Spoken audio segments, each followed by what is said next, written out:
حضرت موسیٰ علیہ السلام نے دعا کرتے ہوئے بارگاہ الہی میں عرض کیا،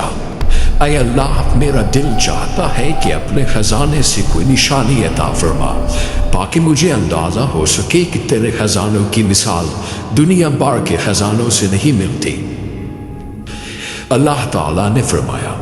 اے موسیٰ، اپنی جھونپڑی میں ایک دیا جلاؤ، پھر اپنے تمام خاندان والوں اور ہمسایوں کو حکم کرو کہ وہ اس دیے سے اپنے اپنے گھروں کے چراغ روشن کرتے جائیں۔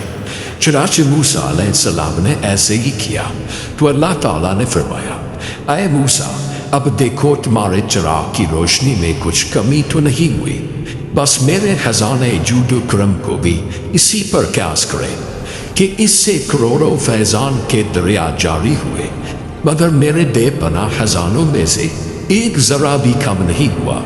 یہی وجہ ہے کہ اللہ تعالیٰ نے حضور نبی اکرم صلی اللہ علیہ وسلم کو آفتاب کہہ کر نہیں پکارا، بلکہ سراج منیر یعنی روشن چراغ کہہ کر یاد فرمایا ہے۔